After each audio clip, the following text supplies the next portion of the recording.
आज जैसे देखा जाए घर परिवार में हम सारे सदस्य एक जैसे होते हैं, लेकिन सभी के अंदर कुछ ना कुछ भिन्नताएं ज़रूर होती हैं। आज घर में मान लो माँ बाप ने बच्चों को जन्म दिया, 3 बच्चे हैं या 5 बच्चे हैं, और हम कहें कि सभी के संस्कार, स्वभाव, नेचर सबकी एक जैसी हो, नहीं हो सकती। तो उसी प्रकार जीवन में हर आत्मा की अलग अलग चीज़ें रहती हैं, अलग अलग भिन्नताएं रहती हैं, और बहुत सारी भिन्नताओं में उसकी पहचान होती है। तो आज उसी विषय के ऊपर हम बात करेंगे कि हमारे जीवन में कौन सी चीज़ें हैं जो सभी की अलग अलग होती हैं। तो उसमें पहला है स्वभाव। क्योंकि आज हम जीवन में देखें, आज घर में 4 सदस्य हैं या 10 सदस्य हैं, लेकिन सभी के स्वभाव में अलग अलग अंतर देखा गया है। किसी का स्वभाव शांतमय है, किसी का स्वभाव चिड़चिड़ा है, किसी का स्वभाव कुछ ना कुछ गुस्सा करने का है, और किसी का स्वभाव मिलनसार है। तो सभी के स्वभाव जो संस्कार हैं, तो वो कहीं ना कहीं टक्कर भी खाते हैं। जैसे मान लो कोई शांत व्यक्ति है, अब जो अशांत व्यक्ति होगा उसको शांति वाला व्यक्ति थोड़ा सा अटपटा लगेगा, तो कहीं ना कहीं क्या होगी, टक्कर होगी उसकी। तो उसी प्रकार आज मुझे अपने स्वभाव को चेक करना है, क्योंकि कहीं ना कहीं आज हमारा स्वभाव शांत में होना चाहिए था, वहां वही स्वभाव आज अशांत में हो गया है। क्योंकि हम लेकर के क्या आ रहे हैं बाहर से, अशांति का माहौल, तो स्वभाव भी वैसा बन गया। आज जैसे देखा जाए, अगर एक दोस्त जो है उसका स्वभाव अशांत है, अगर आप उस दोस्ती की संगति में चले गए तो आपका स्वभाव भी कैसा हो जाएगा, अशांत हो जाएगा। और अगर वही आपने दोस्त शांतमय वाला चुना है तो आपका स्वभाव भी कैसा हो जाएगा, शांतमय हो जाएगा। तो इसी प्रकार जैसे दिखाते हैं ना कि घर में 4 गाड़ियां हैं, चारों की नेम प्लेट एक जैसी नहीं होती, सभी की नेम प्लेट अलग अलग होती है। भले गाड़ियों के हम कहें कि डिजाइन सबके एक जैसे हैं, लेकिन फिर भी उसमें भिन्नता कुछ ना कुछ जरूर रहती है। तो वैसे ही हमें थोड़ा सा अपनी अंदर को देखना है कि मेरे स्वभाव में ऐसी भिन्नताएं क्यों हैं। माता पिता तो तीनों के एक हैं, माता पिता ने संस्कार भी सभी को एक जैसे दिए हैं, लेकिन फिर भी स्वभाव में अंतर क्यों?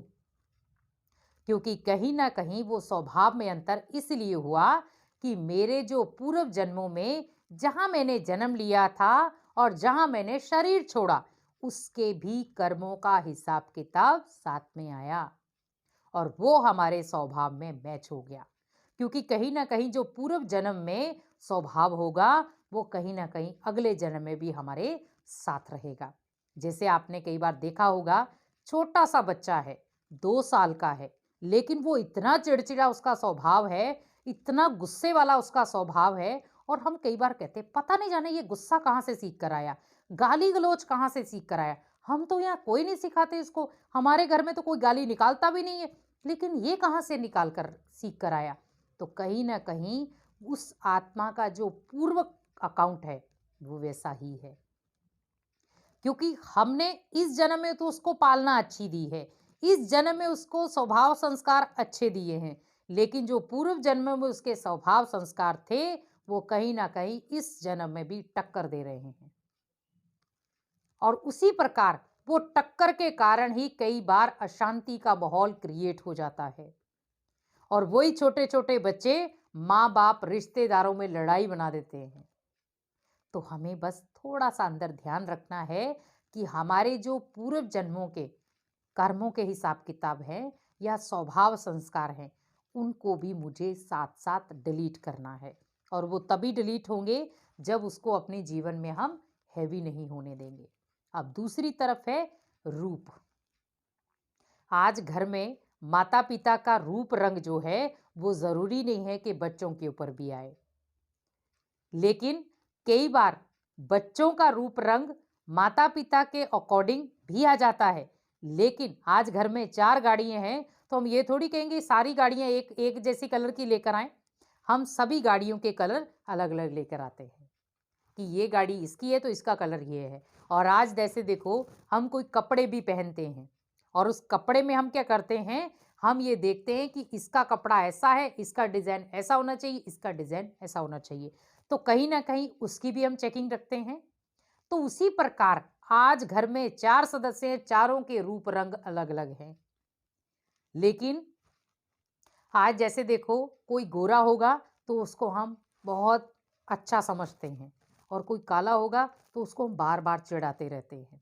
लेकिन हमेशा याद रखें कि हमारे जीवन में रूप रंग का इतना महत्व नहीं है, क्योंकि वो एक शारीरिक देन है।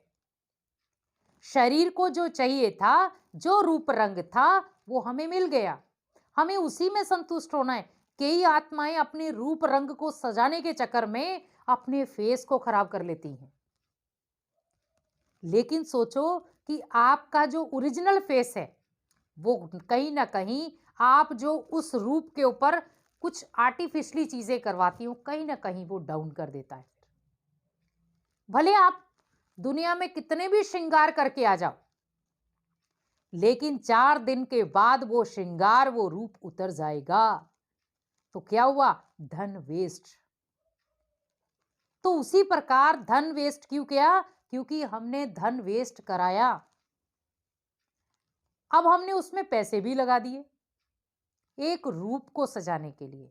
आज आप देखो कि जो हमारा एक ओरिजिनल रूप है, जिसमें बहुत सारी शक्तियां हैं या गुण हैं, लेकिन हमने उस रूप को ढक दिया। हमने आर्टिफिशियली रूप में उस ढक को ढक दिया है। क्यों? आज देवी देवताओं को आप चेहरे देखें, उनके चेहरे बोलते हैं, रंग रूप बोलता है। क्या उनको देखा कभी उन्होंने अपने रूप के साथ भी कुछ छेड़खानी की हो? नहीं, क्योंकि आपकी जो ओरिजिनल पर्सनैलिटी है, वही आपकी ओरिजिनल देन है। हम भले दुनिया का कितना भी श्रृंगार कर लें, कितना भी सज सवर लें, लेकिन अगर आपने अपने कर्मों को नहीं सजाया, ओनली चेहरे को ही सजाते रह गए, उसमें कोई फायदा नहीं है। क्योंकि भगवान आपके चेहरे को नहीं देखेगा, आपके कर्मों को देखेगा। आपके चेहरे को ओनली इंसान ही देखेंगे। तो क्या हम इंसानों को खुश करने के लिए चेहरे बनावटी कर रहे हैं? अगर सजाना है, अपने कर्मों को सजाओ, उसमें रूप रंग दो।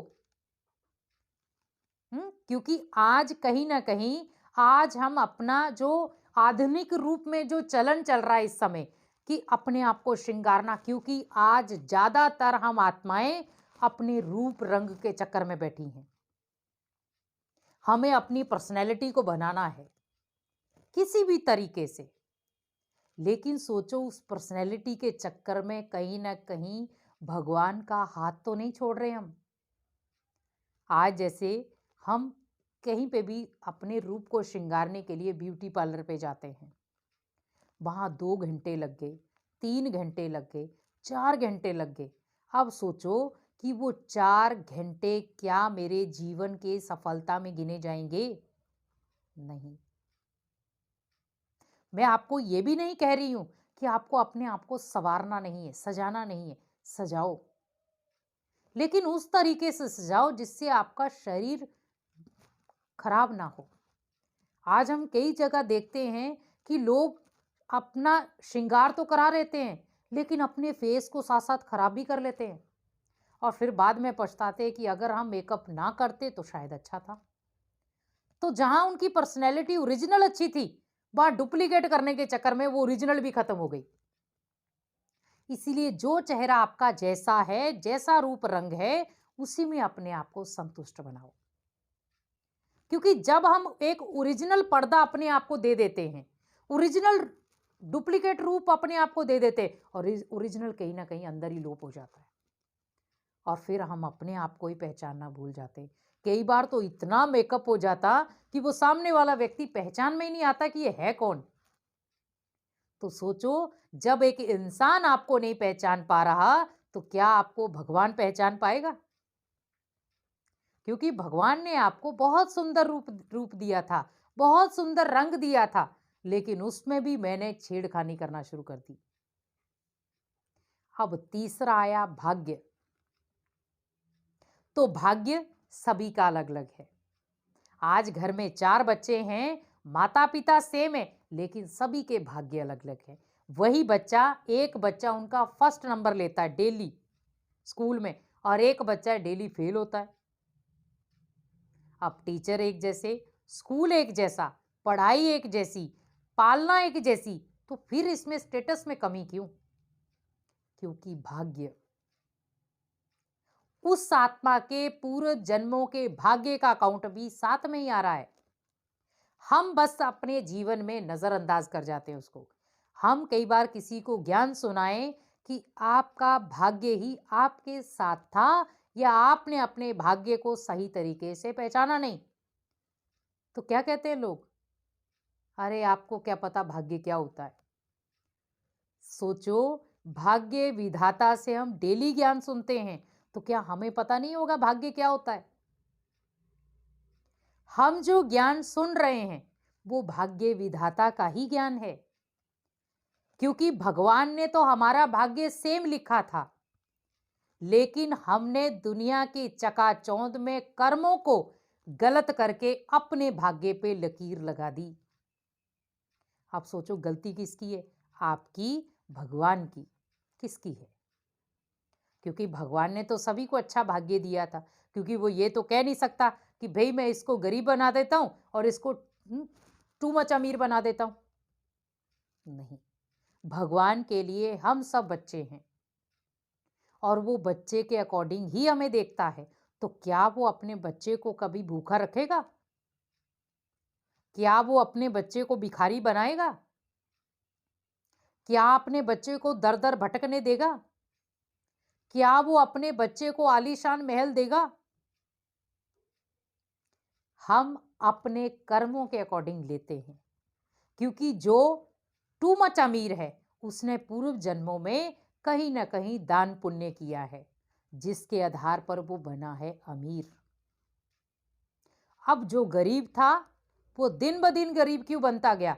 क्योंकि उसने दान पुण्य किया ही नहीं। और हम आपको ये नहीं कह रहे हैं कि आपको दान पुण्य ओनली धन का ही करना है। आप अपने मन के संकल्पों का दान करो कि हाँ, ये आत्मा बहुत दुखी है, इस आत्मा को मुझे मन से अच्छे अच्छे वाइब्रेशन मिलने, दान। उस आत्मा को पीड़ा है, अब मुझे परमात्मा की याद से उस आत्मा को भेजनी शक्तियां, ये हुआ दान। तो मीन्स दान भी बहुत प्रकार का है। एक होता मनसा दान, संकल्पों का दान। एक होता धन का दान, जो हम स्थूल धन देते, और एक होता कर्मों का दान। क्योंकि आज कहीं ना कहीं हम दान की भी परिभाषा खत्म करते जा रहे हैं। दान पुण्य तो कर रहे हैं, लेकिन करना क्या था? आज आप मन से दान करेंगे तो भी आपका भाग्य उज्जवल, धन से दान करेंगे तो भी आपका भाग्य उज्जवल, और आप कर्म का दान करेंगे तो भी भाग्य उज्जवल। अब कर्म का दान कैसे करेंगे? हम जो श्रेष्ठ कर्म करेंगे, हमें देखकर और करेंगे। आज घर में माता पिता अगर लड़ रहे हैं तो बच्चे डेली देखते हैं, मेरे माता पिता डेली लड़ते हैं। क्या सिखा रहे हैं हम अपने बच्चे को? लड़ाई करना। अब वो बाहर फील्ड में भी जाएगा तो क्या करेगा? वो लड़ेगा एक दूसरे के साथ। तब हम उसको ये नहीं कह सकते बेटा आप क्यों लड़ रहे हो, क्योंकि हम खुद लड़ रहे हैं और वो आप ही से सीखकर बाहर लड़ना सीखा है। अब वही माता पिता, मान लो पिता आता है घर में शराब की बोतल लेकर के, या नॉनवेज खा रहा है, या कोई भी प्रकार का नशा कर रहा है, बच्चा क्या देख रहा है? डेली पिता आता है, दारू की बोतल पकड़ कर आता है, पीता पीता आता है और आकर के गाली गलौज करता है, तो मैं भी वही सीखूंगा। क्योंकि तब जब बच्चा आपका बड़ा हो जाएगा, तब आप अपने बच्चे को कहे कि बेटा तू मेरे सामने बैठ करके दारू की बोतल को क्यों पकड़ रहा है या क्यों पी रहा है, आप नहीं कह सकते उस समय, क्योंकि आपने ही वो देन दी है उसको, किसी और ने नहीं दी। और वही बच्चा फिर लास्ट में अपने माता पिता के ऊपर हाथ उठाने में भी संकोच नहीं करता। और आज बहुत सारे लोगों से हमने ये बातचीत की, जिसमें बहुत सारे लोगों ने कहा कि हमारे बच्चों का कहीं ना कहीं जो गिरने का कारण है वो हम बने हैं। क्योंकि आप जो बच्चों के सामने परोसोगे, बच्चे वही लेंगे। बच्चों के सामने आप नेगेटिव न्यूज़ देख रहे हो, जैसे कई ऐसे भी होते हैं कि वो अश्लील चीज़ें देखते, बच्चा नोट करता है और कई बार हम कहते हैं कि नहीं, मेरा बच्चा तो छोटा है, उसको क्या पता क्या देख रहा हूं मैं। लेकिन यही सोचो, छोटा बच्चा बहुत जल्दी कैप्चर करता है माइंड के अंदर, क्योंकि उसका माइंड बिल्कुल क्लीन है उस समय। अब वो जो डाल दोगे वो उस समय वो ग्रहण कर लेगा उसको, और जैसे वो बड़ा होता जाएगा, उसकी ग्रोथ होती जाएगी, वो चीज उसके लेवल में बराबर आती जाएगी। इसलिए हमेशा याद रखें